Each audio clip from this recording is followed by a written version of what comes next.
창조가 되어진 기쁨과 평강이 천국의 소망이 날마다 가득할 수 있는 은혜를 주시고 하나님의 돌보심 가운데 가정이 영육간에 평안하게 하시고 일하는 일터가 즐겁고 보람된 일터가 되어지게 하시고 땀 흘려 수고할 때에 풍성한 수입이 주어져서 필요한 것에 넉넉히 사용하고도 남아 은행에 저축이 되어지는 복으로 역사하여 주시옵소서.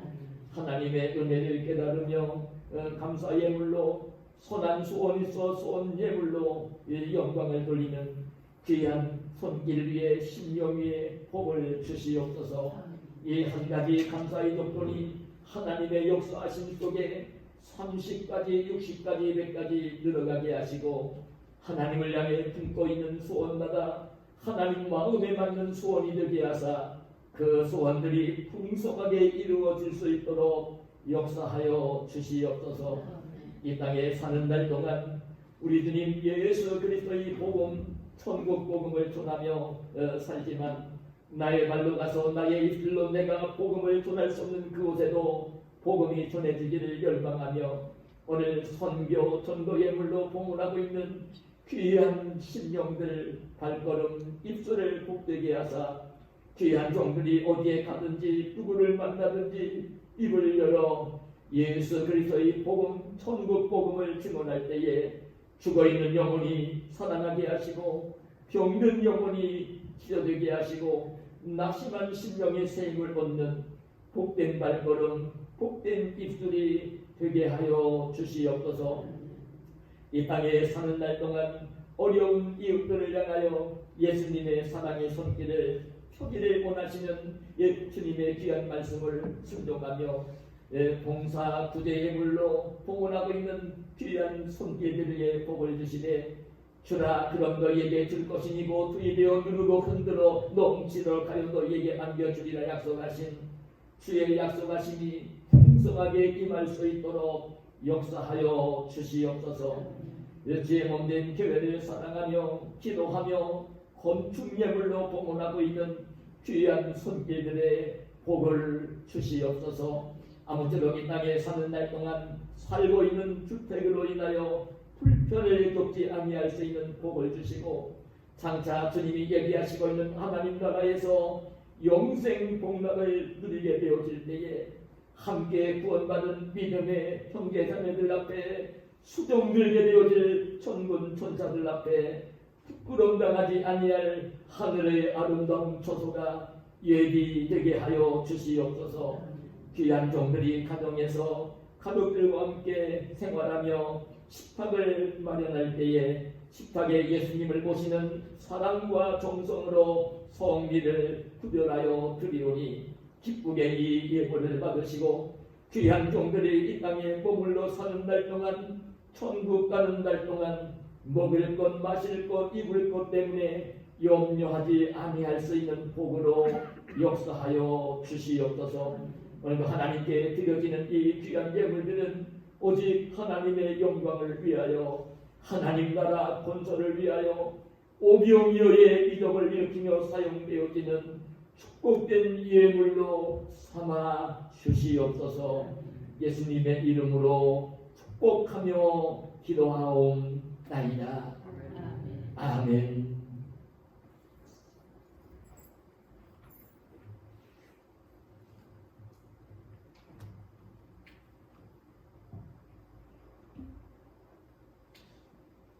우리가 인생을 살아가는 데는 필요한 것들이 중요한 것들이 많이 있습니다. 그 중에서도 인생을 평안하게 살고 행복하게 살고 가치 있게 살기 위해서는 가장 중요한 것이 무엇이냐면 그 좋은 성품을 갖는 것입니다.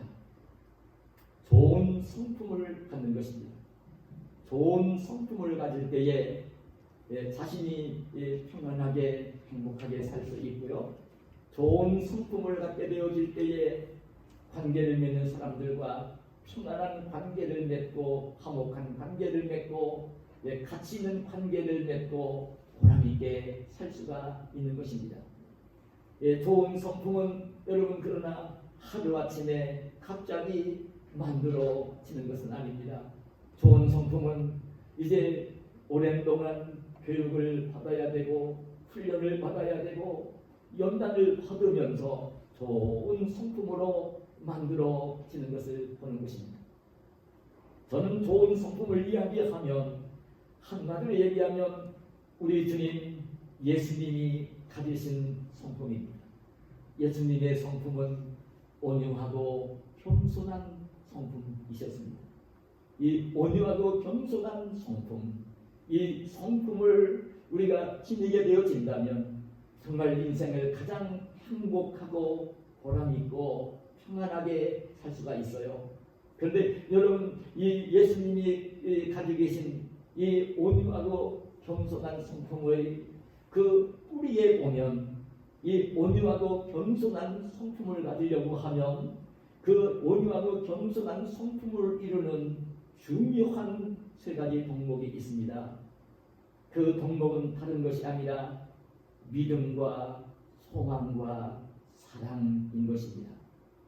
여러분, 이 믿음과 소망과 사랑이 조화를 이루고 내 마음이 내 성품이 이렇게 믿음과 소망과 사랑으로 조화를 이루면서 연합을 이룬 성품이 되어지면 이 성품이 바로 온유하고 겸손한 성품이 되어지는 거예요. 그래 여러분, 그 사랑을 이렇게 강조를 하는 사랑장인 고린도전서 13장 7절에 보면 사랑을 증언을 하면서 7절에 이렇게 먼저 증언을 합니다. 사랑은 모든 것을 참으며 인내를 얘기하는 거죠. 모든 것을 믿으며 믿음을 이야기하는 것이고요. 모든 것을 바라며 소망을 이야기하는 것이고 모든 것을 견디느니라 인내를 이야기하는 것입니다. 여러분, 사랑 속에는 믿음이 들어있는 것이고 사랑 속에는 소망이 들어있어야 되는 것입니다. 그래서 이 고린도전서 13장 13절의 사랑의 소중함을 일깨우면서 뭐라고 그 증언을 하며 결론을 내려갑니까? 그런즉 믿음, 소망, 사랑 이 세 가지는 항상 있을 것인데 그 중에 제일은 사랑이라. 믿음과 소망과 사랑이 잘 조화를 이룬 그 연합을 이룬 이 성품이 좋은 성품인 거예요. 그 온유하고 겸손한 성품이 되어지는 것이죠. 그래 여러분, 근데 우리가 먼저 알아야 될 내용은요, 이 믿음과 소망과 사랑의 이 덕목 중에 이 출발점이 되어지는 것, 시작이 되어지는 것은 바로 믿음인 것입니다. 믿음으로 시작을 하는 것입니다. 믿음을 가질 때에 소망을 가질 수가 있고요. 믿음을 가질 때에 사랑을 가질 수가 있는 것입니다. 믿음은 기초를 이루는 것입니다. 믿음은 기초를 이루고 뼈대를 이루는 것입니다. 반드시 믿음이 있을 때만 소망을 가질 수 있고요. 그리고 사랑을 하면서 사랑을 유지할 수가 있는 거예요. 여러분, 남남이라가 가장 가까운 관계로 만나 그 연합을 이루며 부부가 되어지는 그 부부의 모습도 보면요, 여러분, 믿음을 가질 때에 어떤 그 사람을 만났을 때에 사랑하고 싶은 그 마음이 들면서 그래도 그 마음만을 가지고는 안 되는 거거든요. 그 사람이 내가 함께 사랑을 하고 그 가정을 이루고 결혼을 하면 그래도 이제 행복할 수 있을 것이라는 믿음이 있고 함께 그 사람과 더불어 살다 보면 이제 지금보다는 더 나아질 것이라는 소망이 있을 때에 그럴 때에 사람이 되어지고 끝내는 결혼을 하고 가정을 이루게 되는 것이죠. 믿음은 여러분 시작인 것입니다. 믿음이 기초인 것입니다. 믿음이 뼈대인 것입니다. 오늘 우리가 그 예수님의 성품을 닮아가는 좋은 성품을 가지고 이 땅을 살기 위해서도 필요한 게 바로 무엇이냐면요, 여러분 믿음, 소망, 사랑인데 그 중에서도 이 믿음을 가지고 올바르게 시작을 해야 되는 것입니다. 그래 성경은 믿음장인 히브리서 11장 6절에서 뭐라고 말씀을 합니까? 믿음이 없이는 하나님을 기쁘시게 하지 못하나니 하나님께 나아가는 자는 반드시 그가 계신 것과 또한 그가 자기를 찾는 자들에게 그 상 주시는 이심을 믿어야 할지니라. 믿어야 한다. 하나님을 믿어야 된다. 그리고 하나님께 나아갈 때는 상 주시는 하나님이심을 믿어야 한다. 이 믿음으로 시작을 해야 될 것을 그 말씀을 하시는 것을 보는 것입니다. 여러분 이 믿음을 갖는다고 이야기할 때에 그럼 우리가 하나님에 대한 믿음을 예수님에 대한 믿음을 갖는다고 얘기할 때에 우리는 이 믿음을 어떻게 갖는 것입니까? 정말 우리가 하나님을 믿는다고 얘기를 합니다. 예수님을 믿는다고 이야기를 하지요. 그런데 도대체 하나님은 어떤 분인 것을 알고 어떤 하나님으로 믿습니까? 우리가 늘 알고 있는 것처럼 하나님은 천지 만물을 창조하신 창조주이시고 천지 만물을 다스리시는 전지전능하신 하나님이신 것으로 믿어야 되는 것이죠.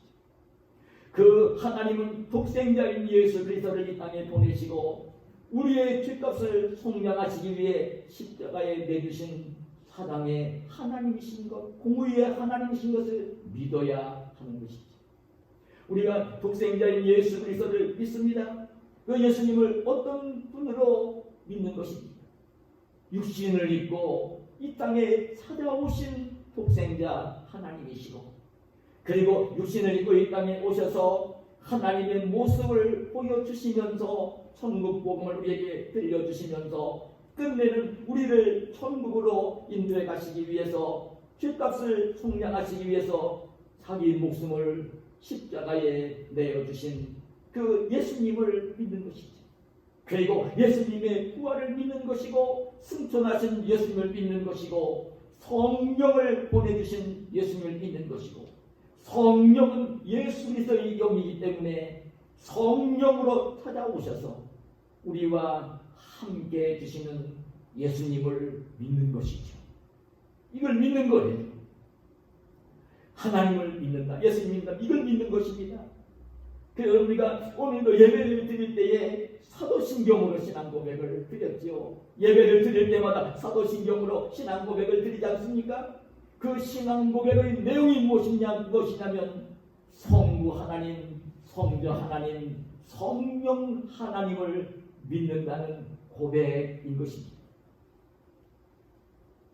정말 성부 하나님, 성령 하나님, 성자 하나님을 그 하나님 말씀이 증언하는 그대로 의심하지 않고 믿는 믿음, 이 믿음을 이야기하는 것입니다.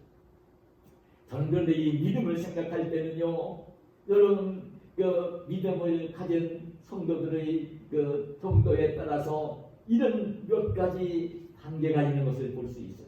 하나는 자기 눈으로 보고 손으로 만져보고서야 믿는, 무엇인가 그냥 표징을 보고 기적이 일어난 것을 보고 그때서야 하나님과 예수님을 믿으려고 하는 가장 낮은 단계의 믿음이 있어요. 도마 같은 믿음이죠. 부활하신 예수님, 그 다른 믿음의 형제들이 제자들이 알려주는데도 자기 눈으로 봐야 되고 손가락으로 손으로 예수님 못자국에 창자국에 넣어보고야 믿겠다고 하는 도마. 뭔가 자기 눈으로 보고 표징을 보고 기적을 보고야 믿겠다는 믿음. 여러분 어쩌면 이제 그 사사기에 나오는 이 여러분 기도원 사사의 믿음이 처음에 그렇지 않았던가요? 내가 너를 보내 이 미디안의 손에서 이스라엘 백성을 구원하겠다는 말씀을 하실 때에 그걸 믿을 수가 없어서 하나님이 정말 저를 사사로 세워서 우리 동족들을 미디안의 손에서 구원할 수 있게 해주신다면 하나님 표징을 좀 보여주십시오. 그래 양털 한 뭉치를 이제 화장마당에 놓고 기도를 하면서 정말 하나님이 저를 사사로 세우시고 그 일을 하시려거든 이 양털 뭉치에만 이스라엘게 하고 사방 땅은 마르게 하여 주십시오. 다음날 보니까 하나님이 그 기도를 들으시고 여러분 그 양털 뭉치에만 이슬이 있어서 이슬을 그 짜니까 물이 고이는 그것도 이제 믿지를 못해가지고 하나님 우연히 그럴 수 있는 것이라 여기니 기도원 사사는 하나님 한 번만 더 용서해 주세요. 오늘 제가 다시 이 양털을 다다랑마당에 놓을 것인데 이제는 이제 이슬은 빼장 이 양털은 빼장 마르게 하시고 사방마당에는 이슬이 젖게 하여 주십시오. 다음날 보니까 이슬 뭉치는 많은 대로 그대로 있는데 땅이 젖어 있는 모습을 보며 이런 믿음 자기 눈으로 보고 이적을 보고서야 믿겠다는 이 믿음이 어쩌면 초보적인 한계로 여겨져요. 여러분 또 나아가서 이 하나님의 말씀을 그냥 이제 의심 없이 그냥 받아들여지고 믿는 믿음은 그래도 이 기적을 보고서야 믿겠다는 이 믿음보다는 더 성숙한 믿음이 되어지는 것이죠. 더 귀한 믿음은 자기 이성적으로 경험적으로 상식적으로는 도저히 믿을 수가 없는 상황이고 이제 환경인데도 불구하고 하나님과 하나님 말씀이 그대로 믿어지는 자기 이성을 가지고 지식을 가지고 상식을 가지고 경험을 가지고는 아니 지금 진행되고 있는 모든 상황과 환경을 볼 때는 안 될 것 같은데도 불구하고 하나님을 믿는 인간적으로는 도저히 믿을 수가 없는데도 믿는 이 믿음 다니엘서에 나오는 사드락 메삭 아벳느고의 믿음이 바로 그런 믿음이지요. 느부갓네살의 왕이 만든 우상 앞에 절을 하지 아니하고 붙들려 가서 다시 한번 기회를 주면서 절을 하라고 할 때에 사드락 메삭 아벳느고는 우리는 하나님을 섬기는 그 종들이기 때문에 왕이 만든 신상에게 절을 할 수 없다. 왕이 설득을 하잖아요. 그러면 이제 너희들이 불못불 속에 넣어서 태워 죽이겠다고 법박을 하는데도요 전혀 굴하지 않는다. 왕께서 그렇게 하시면 그 불불 구덩이 속에서 우리 하나님이 건져주실 것입니다.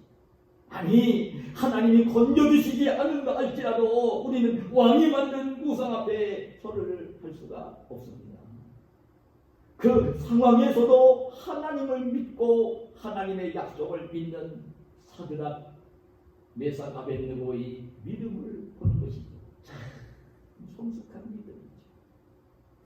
근데 여러분 우리 꼭 알아야 될 내용은요 하나님의 이 축복의 역사 은혜의 역사는요 하나님은 믿음대로 역사를 하시고 우리가 가진 믿음대로 우리에게 복을 주시고 믿음대로 하나님의 일을 이루어 하시는 분인 것을 아셔야 됩니다.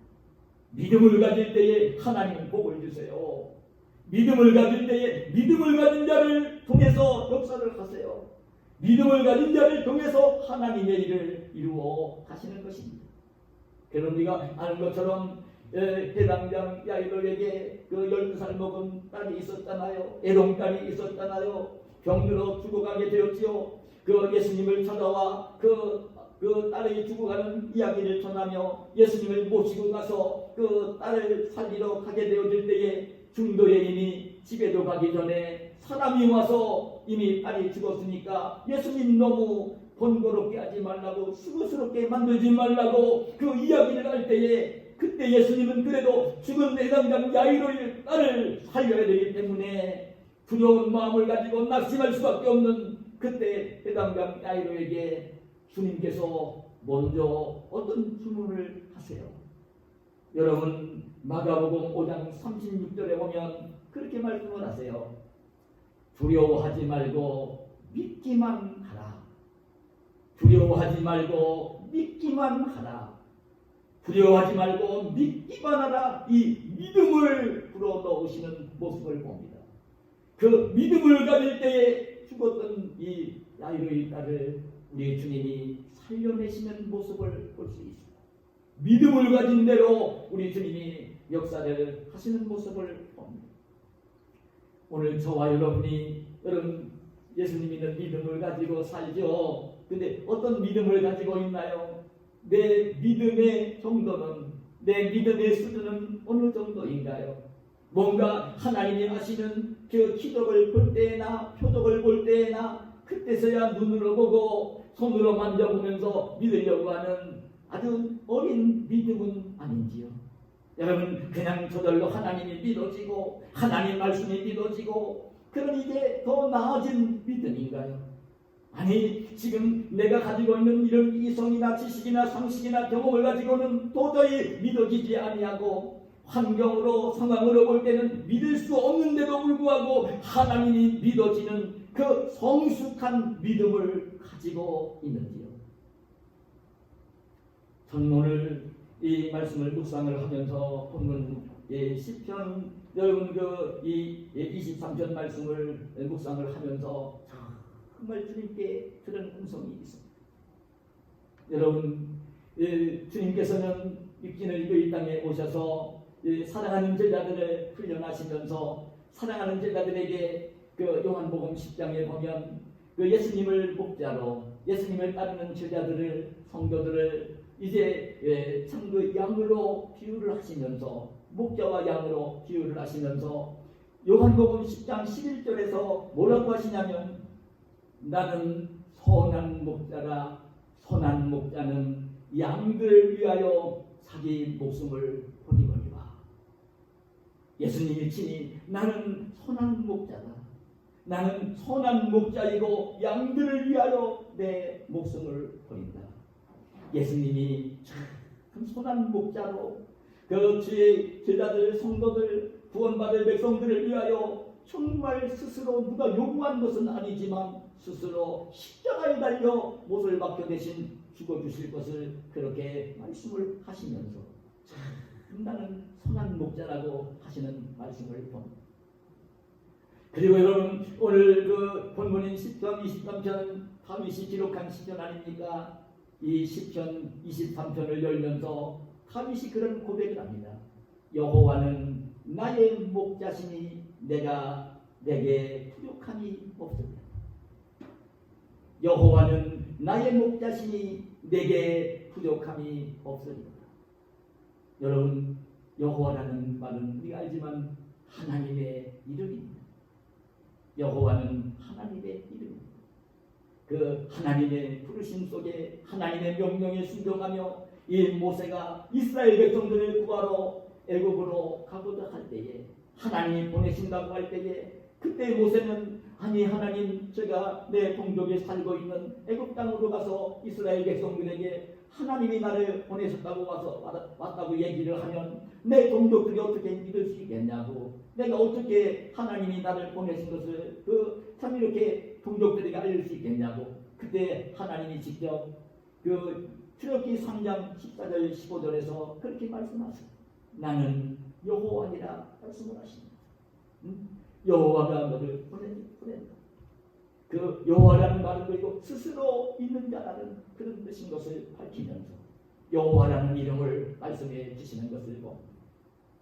근데 여러분 오늘 예배 시간이지만 하나님 말씀을 공부하는 격으로 말씀을 드리면 여호와라는 말은 여러분 이 히브리 말로 지금 여호와라고 이렇게 이제 기록된 성경을 우리 말로 그대로 번역을 해놨습니다. 근데 여러분 실제적으로 이 구약 성경이 제일 먼저 기록된 성경에는요 모음이 없이 자음만으로 되어 있는 성경으로 기록이 됐어요. 그래 뒤에 성경을 읽기 위해서 이제 우리 알지면 아야 어여는 모음이고 기억 니은 디귿은 자음이잖아요. 그래 읽기 위해서 모음을 붙였어요. 그래서 이제 성경이 됐는데 자음으로 기록된 성경에는 야훼라는 말로 기록이 돼 있어요.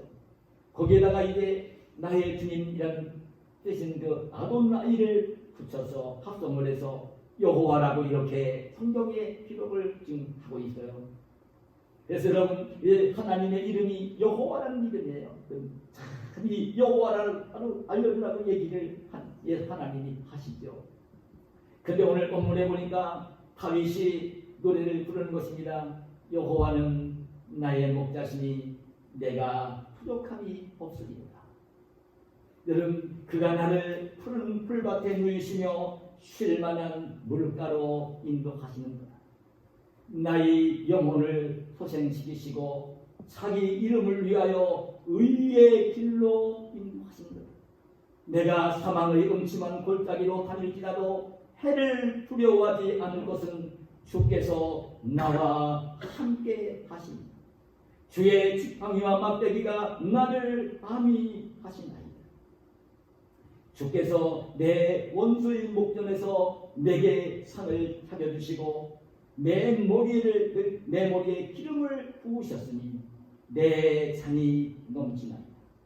내 평생에 선하심과 인자하심이 반드시 나를 따르니 내가 여호와의 집에 영원히 살리오다.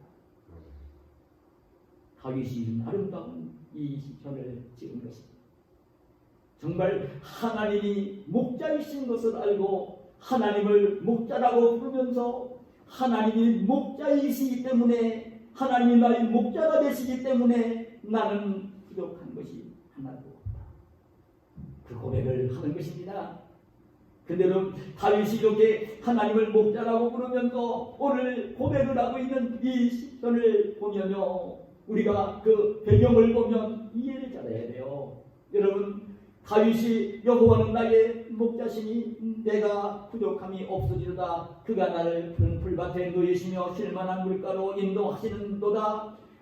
그가 내 영혼을 살리시고 자기 이름을 위하여 의의 길로 인도하시는도다. 이 말씀을 고백하는 내용 속에는 어떤 게 깔려 있느냐면요, 다윗 자신이 목자였던 사람, 다윗이 목자였던 것입니다. 다윗은 목자였습니다. 왕으로 부름받기 전에 아버지 이새의 집에 베들레헴에서 자랄 때에 소년시절에 이미 목자가 되어서 아버지의 양떼를 지키는 목자였던 인물이 다윗이에요. 그 다윗이 여러분 고백하는 것을 우리가 알잖아요. 그 블레셋과 전쟁이 일어났을 때에 그 전쟁터에 나가 있는 그 이제 병사들을, 그때 아버지 이새가 전쟁터에 나가 있는 세 형님들 안부를 물어오라고 할 때에 그 안부를 알려갔던 이 다윗이 오히려 블레셋과 골리앗 장군의 협박 속에 모든 군사들이 벌벌 떨고 있고 장군들 벌벌 떨고 있을 때에 그때에 다윗이 골리앗과 싸우러 나서지 않습니다. 너무나 그게 가상스러워서 다윗 왕이 자기 입었던 갑옷을 입혀주고 칼을 채워주면서 가서 싸우라고 할 때에 왕이 입혀준 갑옷을 입어보고 칼을 차니까 너무 부자연스러우니까 벗어놓으면서, 아니 나는 왕이시여, 나는 그냥 이렇게 편한 몸으로 그냥 싸우러 가겠습니다. 그런데 이 다윗이 그냥 그 손에는 막대기를 들고 그 물맷돌을 들고 돌멩이를 담는 쇠구를 차고 골리앗과 싸우러 나섰다. 그때 다윗이 사울 왕에게 하는 말이 뭔지 아십니까? 내가 아버지 집에서 지금 양떼를 지키는 목자인데, 내가 양떼를 지키는 목자인데 양떼를 지킬 때에 그 사자와 거위 맹수가 달려들어 양들을 훔쳐가려고 할 때에, 먹잇감으로 물어갈 때에, 그때 내가 두려워하지 아니하고 무서워하지 아니하고 내가 이 막대기로 물맷돌로 사자와 곰을 치고 죽이고 양떼를 내가 지키고 보호했다. 그 얘기를 합니다. 그래서 물맷돌을 들고 골리앗과 싸워 승리를 한 모습을, 다윗은 목자였던 것입니다. 정말 목자였던 것입니다. 그리고 다윗은 지금 이제 이스라엘 나라의 왕이 되어서 태평성대를 누리며 지금은 이제 나이 먹은 노인이었을 것입니다. 이때 이 고백을 하는 거예요. 자기 인생의 여정을 돌아보면서 정말 하나님은 자기의 목자이시다, 하나님은 목자였고 목자이시라는 그 신앙 고백을 하면서 이 시편 24편을 지은 것입니다. 그런데 뭐라고 여러분 고백을 합니까? 여호와는 나의 목자시니 내가 부족함이 없으리로다. 그 고백을 하면서 이어서 하는 말이, 그가 나를 푸른 풀밭에 누이시며 쉴만한 물가로 인도하시는, 이 무슨 말씀입니까? 삶이 혼고하지 않을 수 있도록 풍족한 삶을 살 수 있도록 하나님께서 인도를 해주셨다는 것입니다. 먹을 것이 풍부한 이 양들을 자기가 인도를 하면서 양들이 먹을 풀밭으로 양들을 인도를 하고 양들이 목말라 할 때에 그 물가로 인도를 했던 것처럼 하나님이 자기가 이 땅에 사는 날 동안 먹을 것, 마실 것, 입을 것 이런 것 필요한 것들이 있을 때에 그게 궁핍하지 않도록 하나님이 자기에게 다 풍족하게 주셨다는 그 고백을 하는 것입니다. 여러분, 우리 하나님은 하나님의 백성들을 정말 하나님을 믿고 의지하는 자를 이렇게 축복하시는 분입니다. 실제적으로 우리가 세상 생활을 하다 보면 굶주릴 때도 있을 수 있을 것입니다. 여러분, 공부할 때도 있을 것입니다. 힘들 때도 있을 것입니다. 그런데도 불구하고 하나님은 하나님의 백성들을 여러분 궁핍하지 않도록 돌보시고 복을 주시는 분인 것을 알아야 됩니다. 이걸 경험한 바울 사도도 빌립보 교회에 편지를 보내면서 빌립보 4장 12절에서 나는 비천에 처할 줄도 알고 풍부에 처할 줄도 알아 모든 일 곧 배부름과 배고픔과 풍부와 궁핍에도 처할 줄 아는 일체의 비결을 배운다.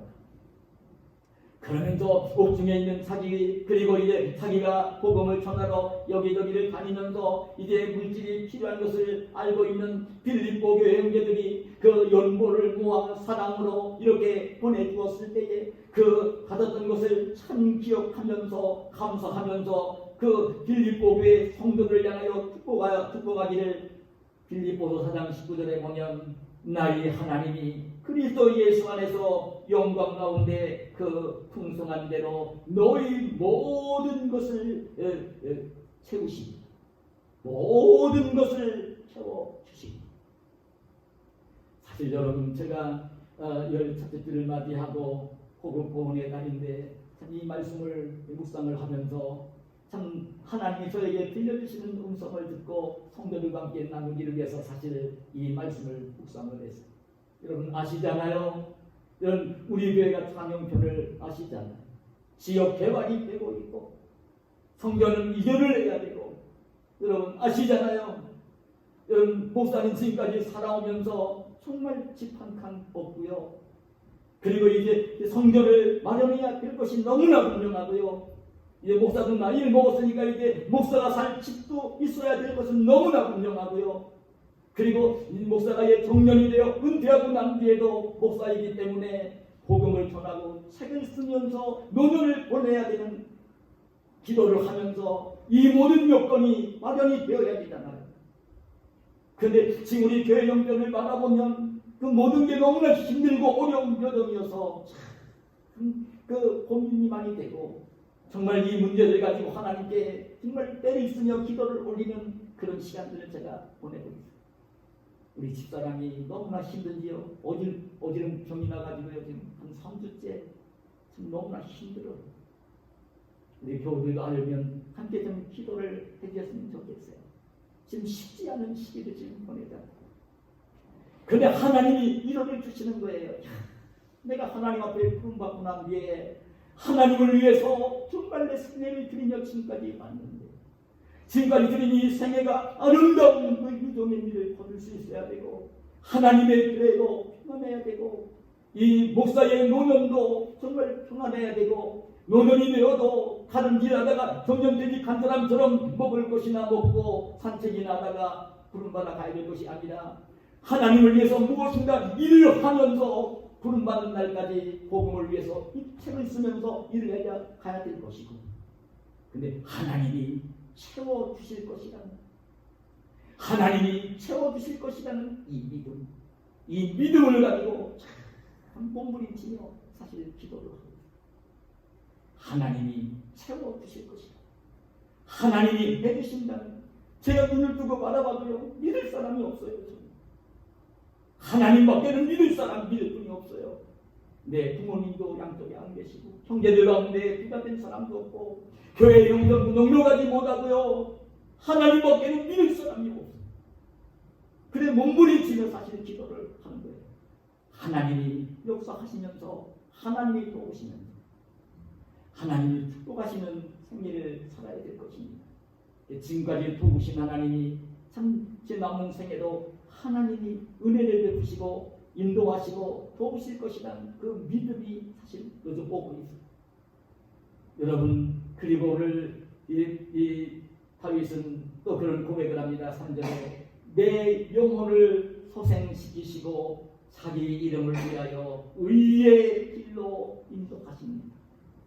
내 영혼을 살려주시고 내 영혼을 살려주시고 그 자기 이름을 위하여 하나님의 이름을 위하여 하나님의 이름을 욕되게 하지 않게 하기 위하여 의의 길로 바른 길로 생명 길로 천국 길로 인도를 하신다. 하나님이 영혼을 살려주시고 평안을 주시고 평안하게 살 수 있도록 인도해 주시는 올바른 길로 생명 길로 천국 길로 인도해 주시는 하나님의 손길을 깨달으며 고백을 하고 있는 그런 그 모습을 보여요. 그러고 난 뒤에 그런 4절에 보면 내가 사망의 음침한 골짜기로 다닐지라도 해를 두려워하지 않을 것은 주께서 나와 함께 하십니다. 주의 지팡이와 막대기가 나를 안위하시나이다. 다윗이 경험했던 거잖아요. 여러분, 정말 경험했던 것이잖아요. 다윗이 지금 왕이 되어 지금 이제 나라를 다스리고 지금 이제 평안하게 노년을 맞이하고 있긴 하지만 이 다윗이 여러분 왕이 되기 전에 여러분 그 골리앗 죽이고 난 뒤에 왕이었던 사울 왕이 죽이려고 함으로 살기 위해서 도망을 다녀야 되는 사망의 음침한 골짜기를 끊임없이 다녀야 되었던 다윗의 모습을 알잖아요. 왕이 되고 난 뒤에도 배다른 자식들 사이에 음행 사건이 벌어지고 살육 사건이 벌어지는 눈물겨운 아픔을 다윗이 겪어야 했잖아요. 그리고 아들에게 그 궁궐을 빼앗기고 도망을 치는 어려움을 겪기도 했잖아요. 사망의 음침한 골짜기로 다녔던 다윗이지요. 그런데도 다윗이 고백을 하는 거예요. 그러나 내가 해를 두려워하지 않는다. 해 받을 걸 내가 두려워하지 않는다. 주의 지팡이와 막대기가 나를 안위하신다. 다윗 자기가 그 양떼를 치는 목자일 때에 양들을 훔쳐가는 그 사자와 곰을 향하여 참 물리치며 사자와 곰을 죽이며 양들을 보호해 준 것처럼 하나님께서 하나님의 지팡이로 하나님의 막대기로 자기를 안위해 주시는 것을 이제 깨닫고 고백을 하는 것입니다. 그런데 뭐라고 또 고백을 합니까? 주께서 내 원수의 목전에서 내게 상을 차려주시고 기름을 내 머리에 부으셨으니 내 상이 넘치나이다. 여러분, 이것도 다윗의 신앙 고백인 것이에요. 다윗은 죽이려고 하는 대적들이 얼마나 많았어요. 왕이 되고 난 뒤에도 이웃나라 대적들이 얼마나 많았어요. 신하들 가운데도 다윗을 이해하지 못하고 싫어하는 사람들도 있었을 것이고요.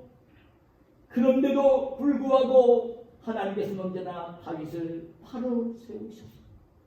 오히려 다윗을 싫어하고 미워하고 죽이려고 했던 자들이 올 때에 부러워할 수 있도록 상을 차려주시고 넉넉하도록 상을 차려주시고 기름을 부어주시는 하나님의 사랑의 손길을 다윗은 경험을 했던 것입니다. 그 고백을 하는 것입니다. 그 마지막으로 그런 고백을 하지요. 내 평생에 선하심과 인자하심이 반드시 나를 따르리니 내가 여호와의 집에 영원히 살리로다. 그런데 하나님이 나를 대하시는 그 선하심, 하나님이 나를 대하시는 인자하심, 자기의 부족함도 허물이 있어도 하나님이 자기를 선하게 대해주시고 사랑 자비로 대해주시는 이 선하심이 정말 반드시 따를 것이고 평생 동안 따를 것이고 그리고 여호와의 집에 천국에서 평안히 영원히 주님과 함께 살 것이다. 아름다운 고백을 하고 있는 다윗의 고백을 보는 것입니다. 저는요 오늘 이 말씀을 묵상하면서 정말 듣는 주의 음성이 그렇습니다. 여호와 하나님, 우리 주님 예수 그리스도를 목자로 모시고 사는 사람은요 부족한 것이 없는 것입니다. 부족한 것이 없는 것입니다. 그 예수님 한 분으로 만족한다는 말을 그래 하는 것입니다. 하나님을 목자로 삼고 살면, 예수님을 목자로 삼고 살면 부족함이 없는 것입니다.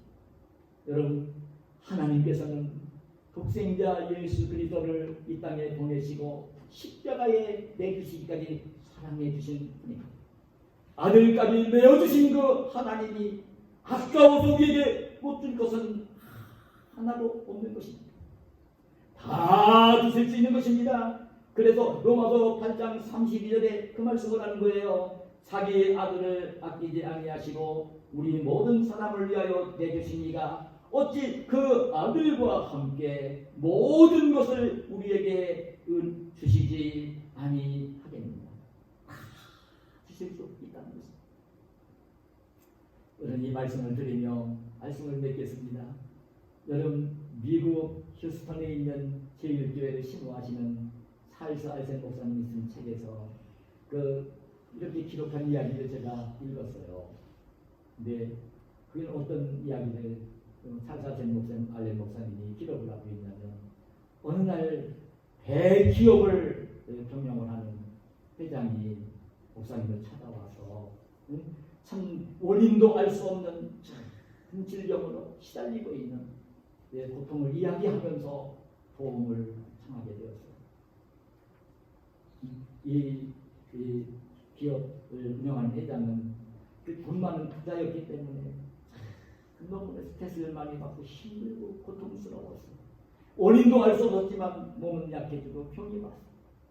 그래 이제 돈 많으니까 큰 병원에 유명한 의사를 주치의를 두고 주치의를 찾아가서 그 상담을 하면서 주치의가 알려주는 대로 이런 일, 이런 약, 저런 약, 이런 방법, 저런 방법을 다 써봐도요 아무런 보험을 보지 못합니다.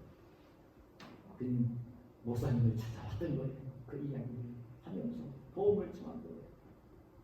알렌 목사님은 그 기업가 회장의 그 고민하는 이야기를, 아픈 이야기를 들었죠. 그러고 난 뒤에 조용히 서대로 가서 기도 좀 기다려가게 서대로 가서 이제 그 약이라고 하면서 처방을 한 약이라고 하면서 큰 봉투를 들고 왔어요. 그 기업가 회장에게 그 봉투를 건네주면서 그랬어요. 이 약은 하나님이 회장님을 고치기 위해서 주시는 약이라고 얘기를 하면서 이 약은 절대 그렇게 주문했어요. 하루에 5번씩 꼬박꼬박 먹어야 돼요. 한 번에 먹어도 안 돼요. 하루에 5번씩 꼬박꼬박 나누어서 먹어야 되고, 그리고 절대 건너뛰어서도 안 돼요. 그러면서 아침에 일어나서 한 번, 아침 먹고 난 뒤에 한 번, 점심 먹고 난 뒤에 또 한 번, 저녁 먹고 난 뒤에 또 한 번, 그리고 일과를 마치고 잠자리에 들기 전에 한 번 꼭 드십시오. 이 회장은요, 목사님이 해준 처방약을 가지고 집으로 돌아와서 봉투를 열어봤어요. 봉투를 열어봤더니요, 거기 어떤 약이 들어있는 게 아니라 시편 23편 말씀을 쓴 종이 쪽지만이 항상 들어있는. 그래 회장님은 돌아와서 목사님이 그 기도하면서 처방을 하고 사게 된 약이라고 깨달으면서 하나님이 기뻐하시는 일이라 생각이 되어서 목사님이 알려준 대로요, 그 다음 날부터 아침에 일어나면 먼저 시편 23편 종이 쪽지를 꺼내서 읽고, 아무리 바쁘고 있어도 우선순위를 두고 아침 먹고 난 뒤에 시편 23편을 또 읽고, 점심 먹고 난 뒤에 시편 23편을 또 읽고, 또 아무리 바빠도 이제 저녁 먹고 난 뒤에 시편 23편을 또 읽고, 잠자리에 들기 전에 다시 시편 23편을 읽고, 시편 23편을 그래서 며칠 동안을 읽으니까요, 그냥 그걸 안 보고도 안 기억해요. 그래서 이 회장님은 그냥 안 보고 시편 23편을 암송을 해요. 근데 10편 23절 암송을 하다 보니까 그 10편 23절의 내용이 자기 신앙 고백이 되는 거예요. 자기 믿음 고백이 되는 거예요. 자기 믿음 고백이 되어지면서 놀랍게 평안이 찾아오고 괴롭히던 질병이 떠나가 건강이 회복이 되는 것입니다. 여러분, 저는요 인생을 살면서 어떻게 저만 요즘 교회 다니는데 힘들게 우리도 기도하면서 함께 어려움을 겪고 있는 것이고, 우리 성도들도 가정에서 또 직장에서 생활하면서 힘들고 어려운 일들이 얼마나 많이 있겠습니까? 여러분, 이 땅에 사는 사람들은 힘들고 어려운 일이 하나도 없는 사람은 없어요. 여러분 아셔야 될 일입니다. 여러분, 제가 지난주에 그 방송을 듣다가 우리나라 최고 재벌 총수가 지금 교도소에 있어요. 근데 그분에 대해서 또 이제 검찰에서 기소를 한 걸 보니까 그분이 프로포폴로 그 투약을 받은 것이 이제 드러나가지고 그걸 투약하면 안 되는 거잖아요, 그거. 그래서 다시 검찰에서 기소했다는 기사를 이야기를 방송에서 들었어요. 이해가 됩니까? 저는요, 여러분, 우리가 인간을 생각하면 돈 많으면 평안이 올 것이고 기쁨이 올 것이고 다 잘 될 것이다. 우리나라 최고 재벌 총수입니다. 뭐 잘못한 거 저는 그래 개인적으로 잘못한 거 있긴 하지만 나라의 법을 어긴 게 있긴 있지만 권력을 가진 대통령한테 밑보일 수 없으니까 뭐 돈 주는 거 그런 것들 때문에 뭔가 때문에 해가지고 교도소에 들어가 있는 나쁜 모습을 보잖아요. 그 돈 많은 재벌 총수가 교도소에 가 있잖아요. 무슨 평안이 있겠어요? 근데 거기 가기 전에도 얼마나 스트레스를 많이 받으면 평안하게 좀 잠도 자고 싶어서 프로포폴 투약을 했겠어요. 그게 여러분 인생인 거예요. 여러분 아시기를 축복합니다. 우리가 신실한 믿음을 가지고 정말 하나님이 주시는 이 평안을 누리며 기쁨 속에 살아야 될 줄로 믿는 것입니다. 그러기 위해서는 중요한 게 뭐냐면 전지전능하신 하나님, 모든 것을 하실 수 있는 그 하나님을 의심하지 말고 믿는 믿음인 것입니다. 절대적인 믿음인 것입니다. 그 하나님을 믿을 때에 그 하나님을, 예수님을 어떻게 모시는 것이냐면 선한 목자로 모시고 함께 사는 것입니다. 여러분, 하나님을, 우리 주님 예수 그리스도를 선한 목자로 모시고 살면서 오늘 주님께서 주시는 평안함을 누리며 기쁨을 누리며 소망을 누리며 이 땅을 존귀하게 복되게 사시는 저와 여러분이 되시기를 예수님의 이름으로 축복합니다. 하나님 감사합니다. 우리를 사랑하시고 이 시간 불러주시고 오늘도 하나님께 예배를 드리게 하시고 하늘 백성으로 이 땅을 평안을 누리며 기쁨을 누리며 소망 중에 살게 하시기 위해서 귀한 말씀 들려주셔사오니 감사합니다. 하나님, 우리 모두가 의심하지 말고 살아 역사하시는 하나님을 믿는, 전지전능하신 하나님을 믿는 이 믿음, 그 믿음을 가지고 그 선한 목자 되신 주님을 마음속에 주인으로 모시고 살며 목자 되신 주님이 베풀어 주시는 풍성한 은혜를 누리며 이 땅을 복되게 사는 저희 모두가 될 수 있도록 축복해 주시옵소서. 예수님의 이름으로 기도하옵나이다.